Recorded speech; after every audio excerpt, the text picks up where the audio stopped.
to Unlikely Christians podcast.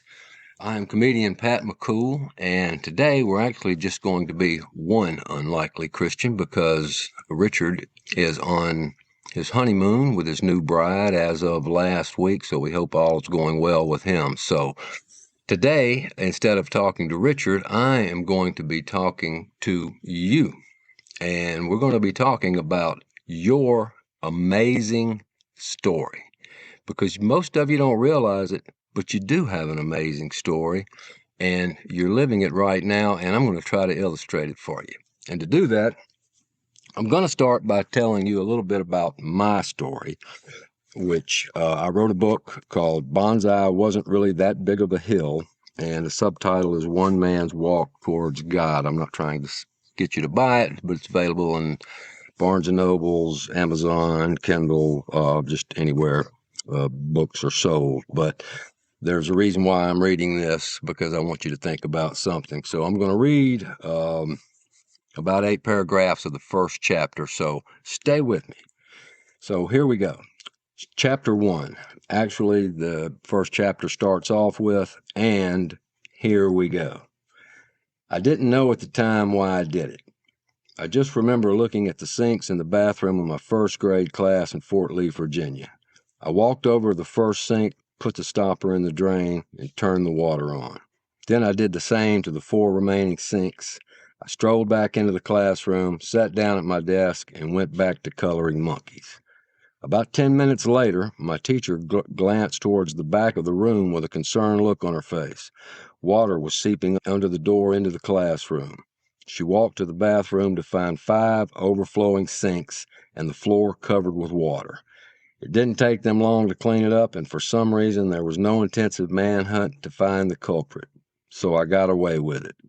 This was not good. A couple of months later, a letter arrived in the mail.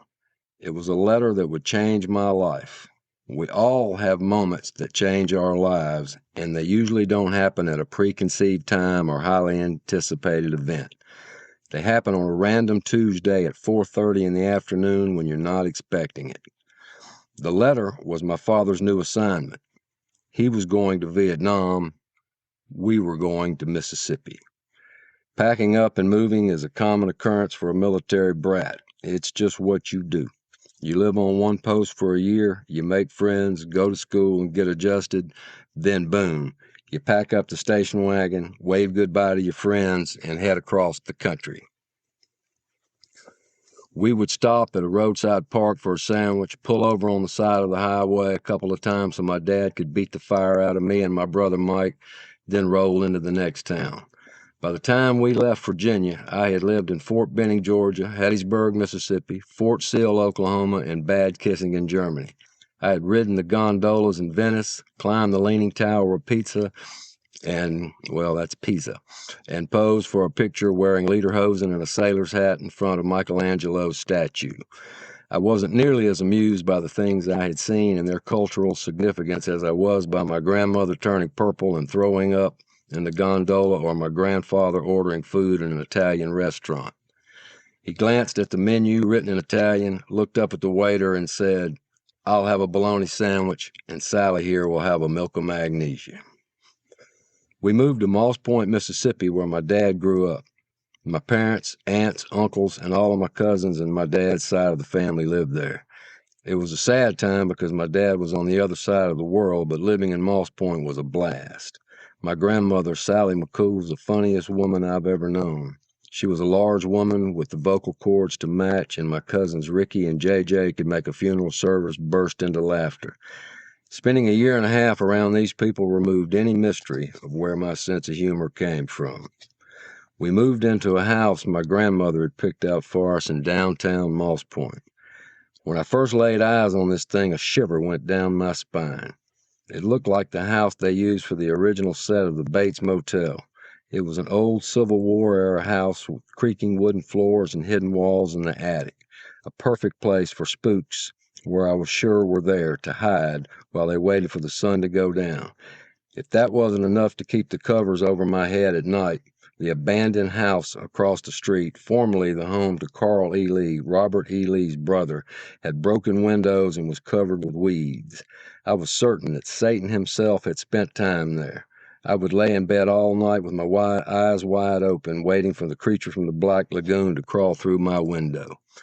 Fortunately, I wasn't the only one who was freaked out by this. My mother didn't put her foot down often, but when she did, things got handled. After 2 weeks in that horror house, she told my dad, "Max, this house is giving us the creeps, and if you don't get us another place, we're going to a hotel." 2 weeks later, we moved into a brand new house in Riverwood subdivision. 2 weeks after that, Mom and Dad loaded me and my brother Mike into the station wagon and headed for the airport in Mobile. Something was odd about this because Mom was driving. She rarely drove if my dad was with us.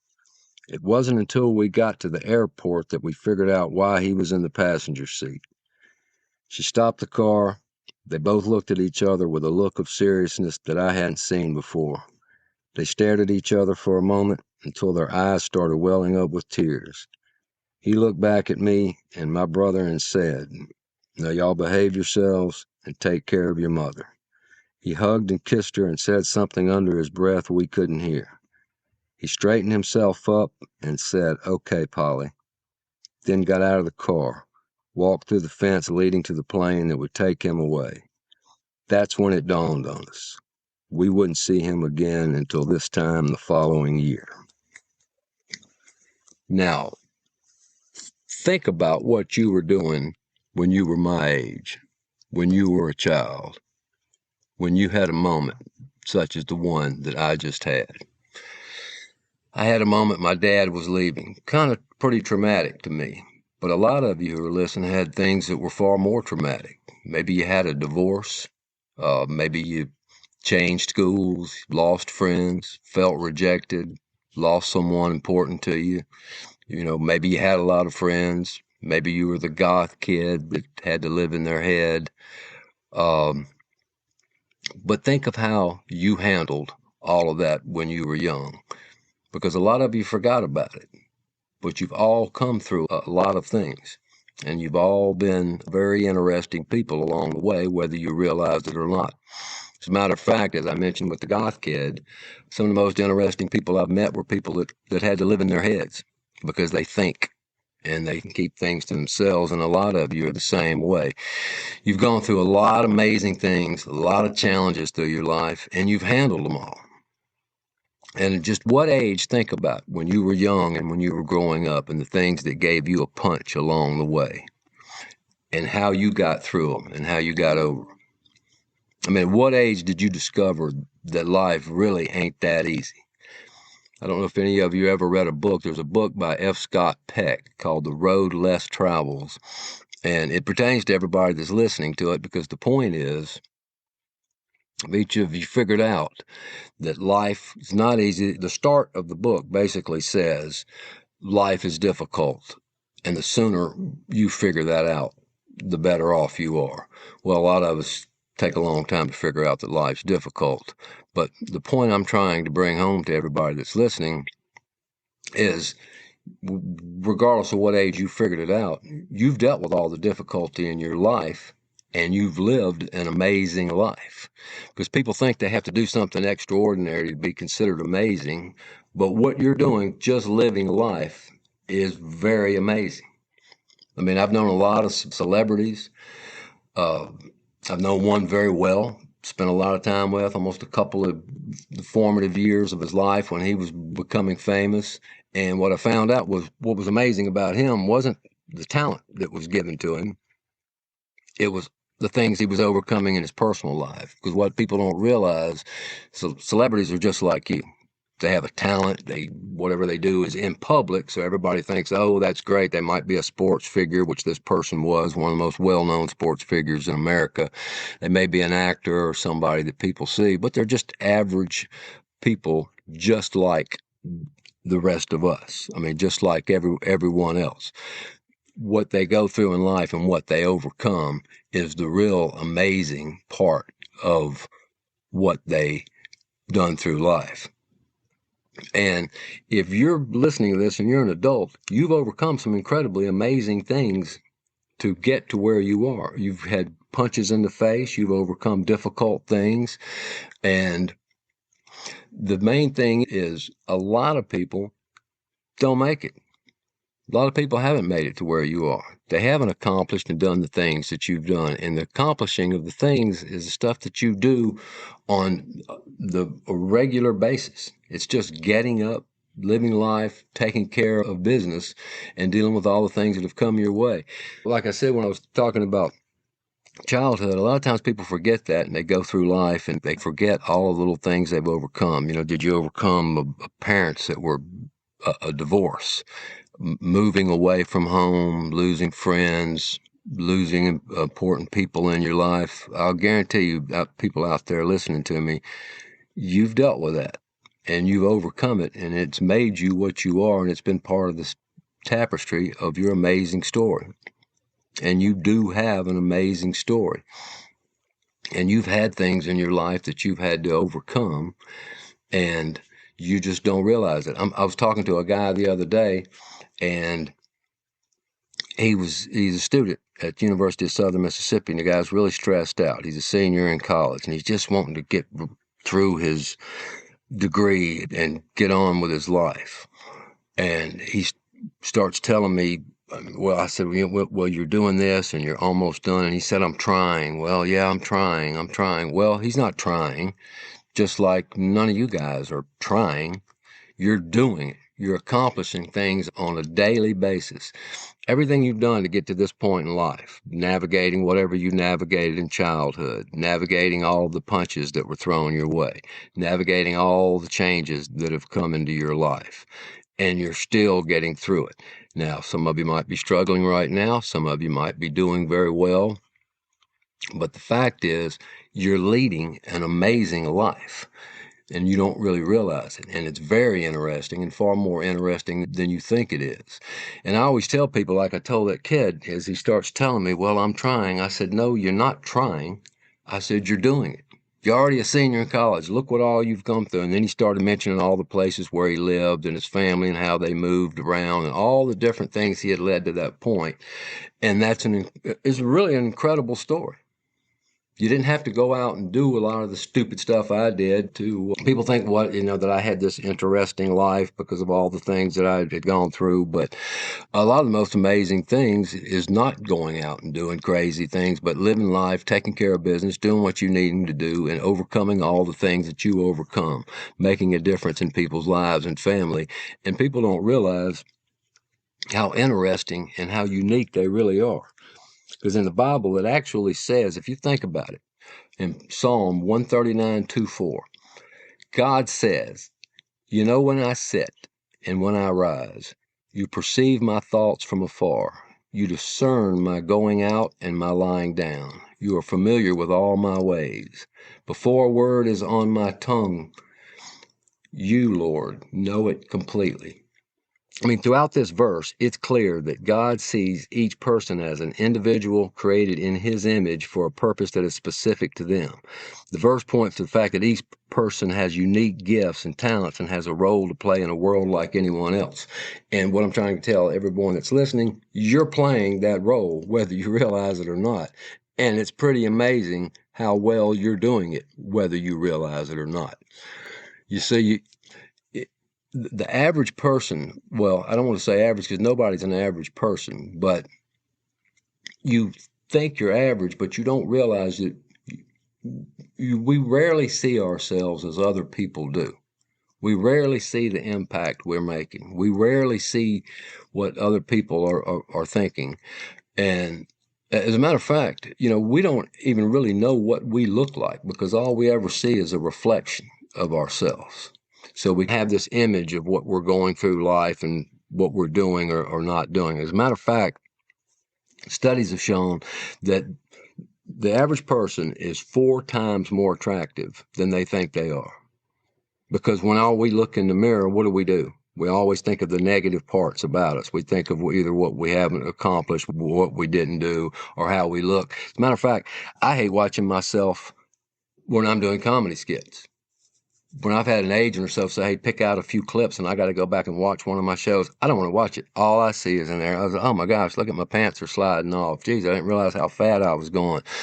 I was getting, geez, look how old, just all the negative things. That's what we put into our minds that we think about ourselves. But that's not reality. For example, when my book first came out, this girl had messaged me on Facebook that I went to high school with, had never seen her since, was never really friends with her. And she said, I read the book and it was, she was just talking about the book. And I responded to her and we had a little conversation. And she said, I always look at you and your friends and wondered what it was like to be one of the cool kids. Well, I mean, I was always getting in trouble, so I garnered a lot of attention.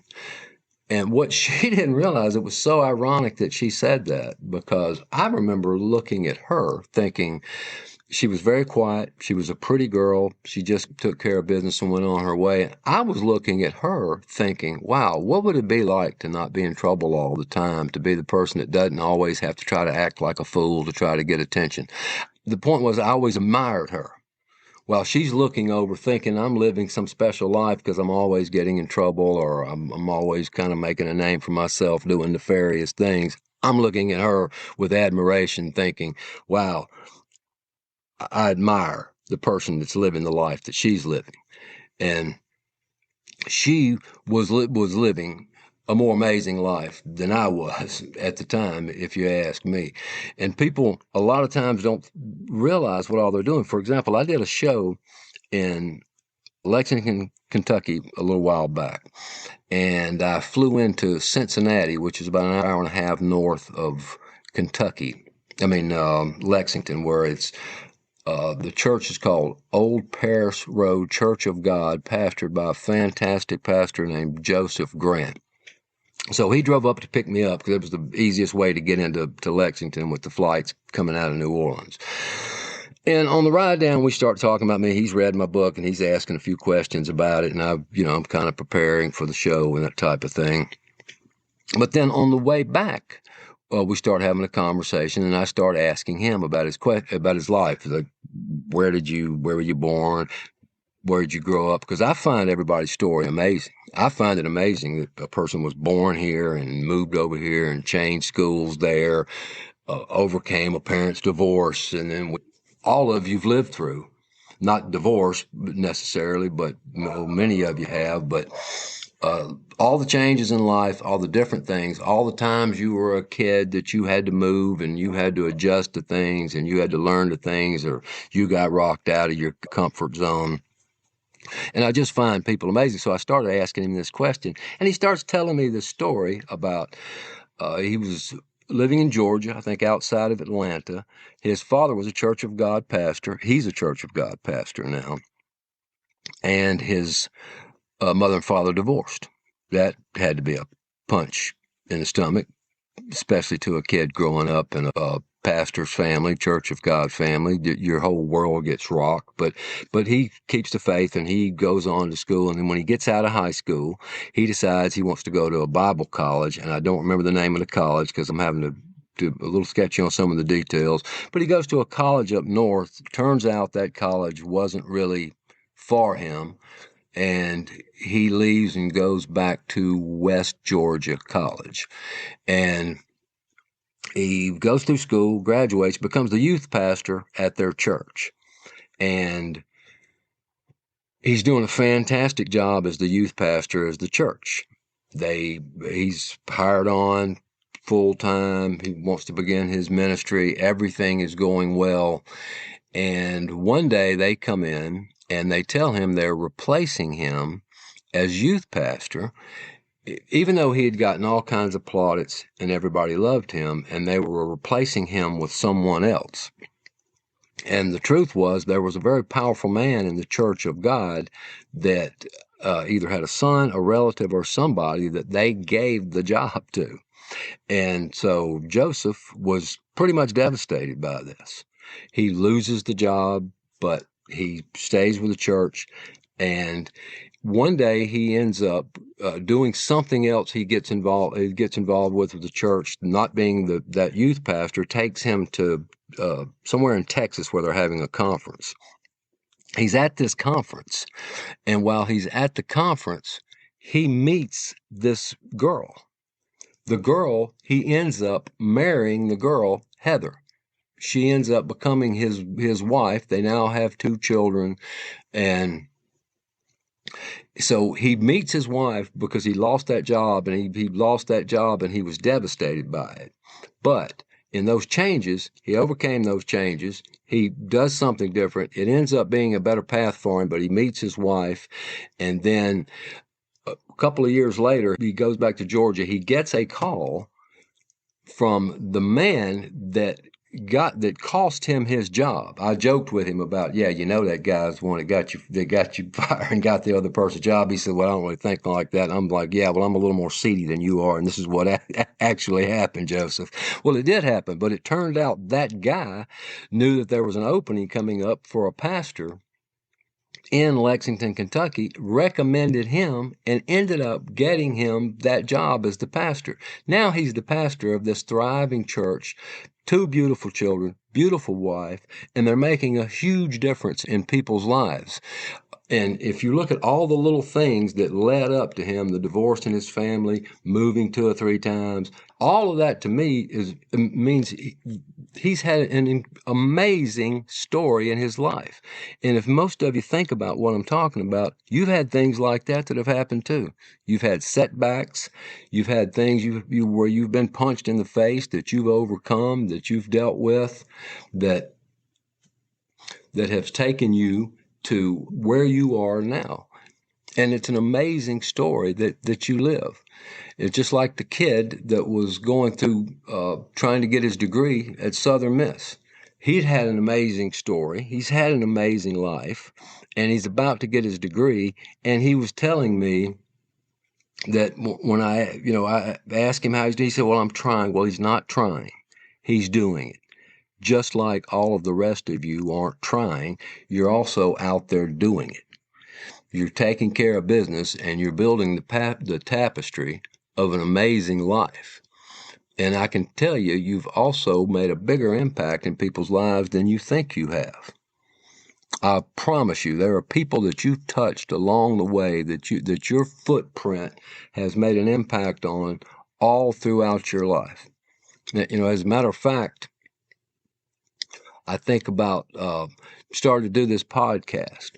I met Richard, and we decided we wanted to encourage people and we wanted to make a difference in people's lives.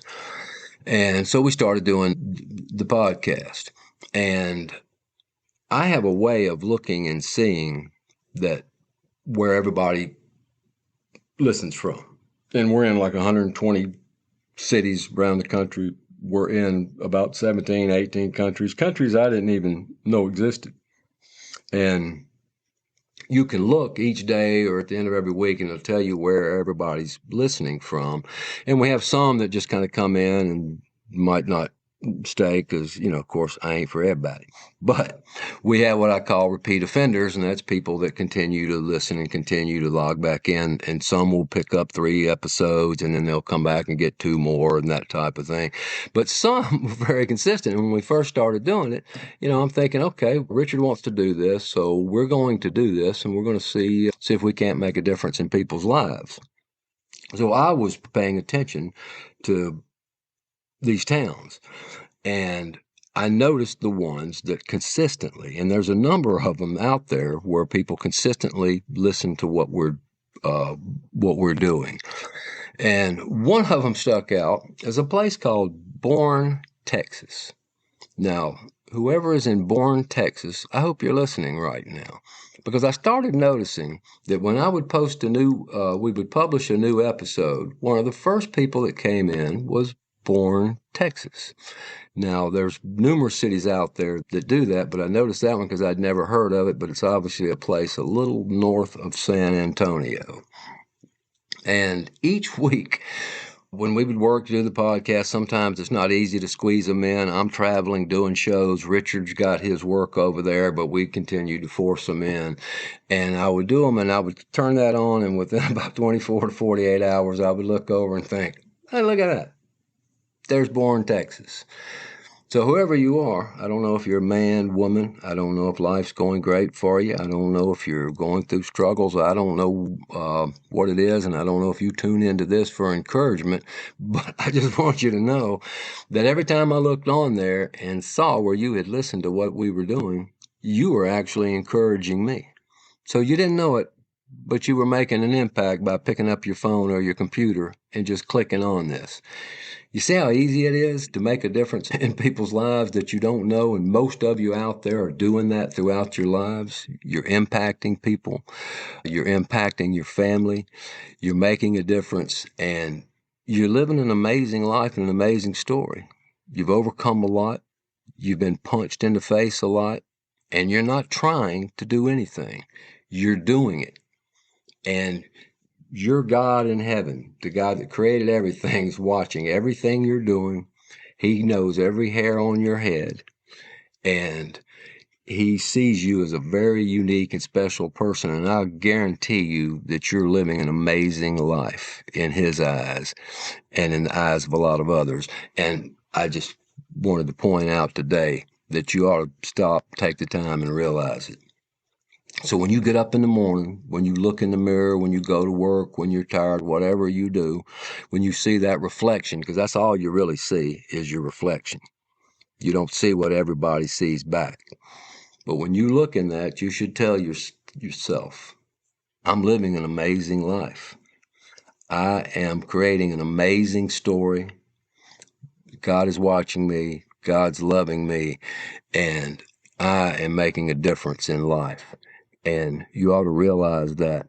And you ought to realize the amazing things that you're doing in life just by living life, just by taking care of business, just by doing all the things, getting up every day and handling everything in life that comes at you and everything that's going to come at you in the future. So I just wanted to share that with everybody and just wanted to remind you all that you all are living an amazing life. And thanks for listening, and hope to see you next time.